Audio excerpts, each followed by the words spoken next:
What happens if you put breast milk into someone's ear? Cancer corn, biking and diarrhea, and are there long-term issues with vasectomies? Today, I'm breaking down and answering some of your most thought-provoking medical questions from Discord. All right, let's dive right in. I feel dizzy sometimes when I pops out one of my pimples. Why is that? Well, it's not likely due to the pimple itself, but it's due to most likely the action of popping the pimple. Sometimes when you're focused and trying to pop a pimple, you're holding your breath. So you're holding your breath, waiting, you might get lightheaded, like get dizzy because you're not getting the normal exchange of your oxygen and your CO2. And so that could cause you the sensation of feeling dizzy. The other component is causing yourself pain to pop a pimple. You might think it's gross or it might make you feel uneasy, could cause you to have a near syncopal episode. So a near syncopal episode is basically passing out or almost passing out. And it's usually due to a vaso, meaning that there's an interplay with the vagus nerve and your cardiovascular system to where you basically everything kind of drops down and you don't get enough blood flow to your brain and then you pass out.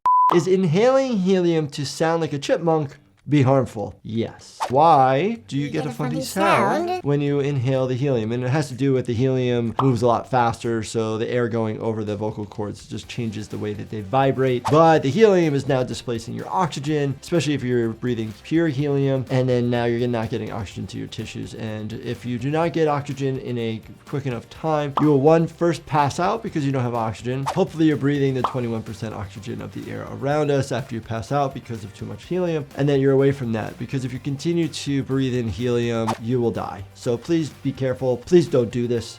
Dr. ER, does burnt popcorn raise the risk for cancer? Great question. Burnt popcorn in itself, probably not. But the idea of burning food is the concern and has been brought up in the past because the byproduct that you're basically getting is acrylamide, and then acrylamide is the potential carcinogen that is the issue. But have they actually done studies to link like burnt popcorn to cancer? No. And so acrylamide is listed as probable cause for cancer, not like it's 100% definite. So you just have to be aware of when you're cooking food, frying food, about burning it and cooking it too much. What is vitiligo? Is it an actual thing, and is it a curable disease? Vitiligo is basically a process where you're getting hypopigmentation or those white patches on your skin, and there's actually an unknown reason why this happens. And yes, it is not 100% curable, but it is treatable. You'll see people's skin where there's like a white patch or say like white hair or silver hair over these areas. Sometimes a fungus can mimic this, but vitiligo in itself has to do with melanocytes and being unpigmented, and so people get this for many different reasons. Some think it's related to medications, scarring. So treatment ends up being like UV lights, different types of steroid creams, some immune modulator creams. So there are therapies out there. So if you do suffer from this, please go to your healthcare provider. What happens if you put breast milk into someone's ear? I think it's a home remedy because breast milk potentially has like good properties to it. You're putting it down an ear canal. It could get stuck down there, which then it could be gross. It increases the risk of infection. And they've actually shown that feeding babies in certain positions, the milk can go down the eustachian tube and get into the middle ear and cause infections. But people try to use breast milk to help treat infections. Something just to be aware of.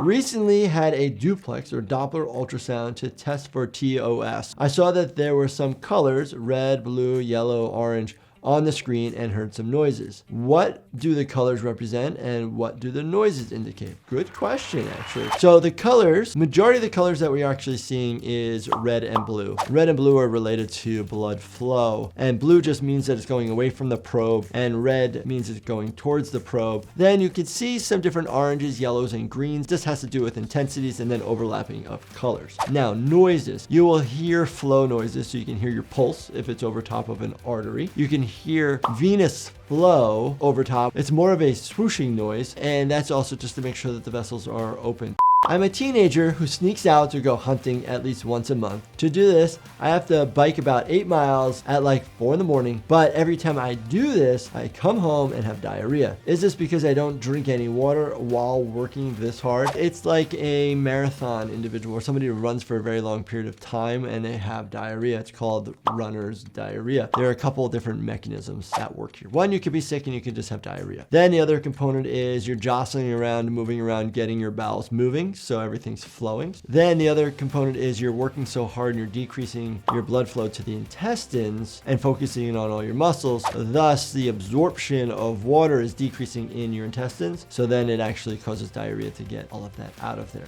Why is it as you get older, it's easier to gain weight? So as we get older, our basal metabolic rate decreases, meaning that we burn less calories in a day. But if we're eating the same amount of food, but burning less, thus we're going to increase our weight. Other reasons would be as we get older, we lose muscle mass. So as we lose muscle mass, our demand for energy is less, thus gaining more if we're still eating. There's also hormonal changes, specifically say in premenopausal, postmenopausal women. Those hormonal changes could increase the risk of gaining weight as well.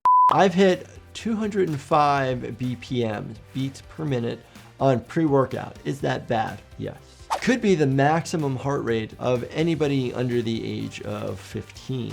How do you estimate your maximum heart rate? Typically it's 220 minus your age. Have I seen people come to the emergency department with faster heartbeats that are in their 20s and 30s? Yes. So 205, because you're taking either a massive load of caffeine or other type of chemicals, is not a good thing, okay? And you shouldn't sustain a heart rate of 205 maximum anyway when you're exercising, okay? Maybe in a quick spurt, but it should come back down.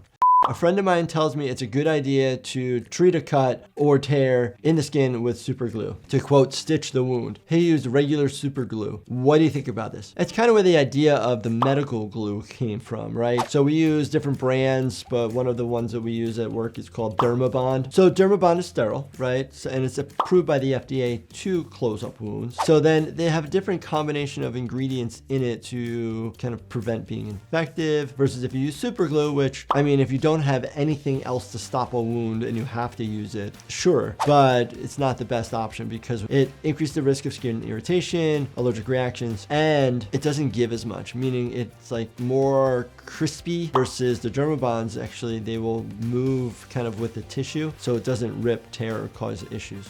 Are there any long-term issues with vasectomies? What is a vasectomy, you all ask? A vasectomy is when a male gets your own tubes tied and basically cuts off the communication of the testicles to basically getting the sperm out of your body. And it is a type of permanent contraceptive. Now, it could cause chronic pain because of irritation of the nerve. It could lead to epididymitis or orchitis, which is an infection of either your epididymis or your testicle itself. Other things that it could cause, but rare, is a sperm granuloma. So sometimes the sperm can leak out and then form like a ball. That's not dangerous, but can cause some pain. These are just side effects of the procedure themselves. Sometimes a long-term issue could be that you continue to have sperm come out and then you have a pregnancy that you weren't trying for. All right, so great questions. Thank you. Keep them coming. I hope this is a good forum for everybody to be able to ask questions that I can openly talk about. And as always, make sure you binge watch all the Discord medical questions and all the videos on the channel. If you're interested, check it out right here. And as always, do me a favor, make sure you subscribe, hit that like button, and turn your bell notifications on. Thank you so much for watching, and stay healthy, my friends.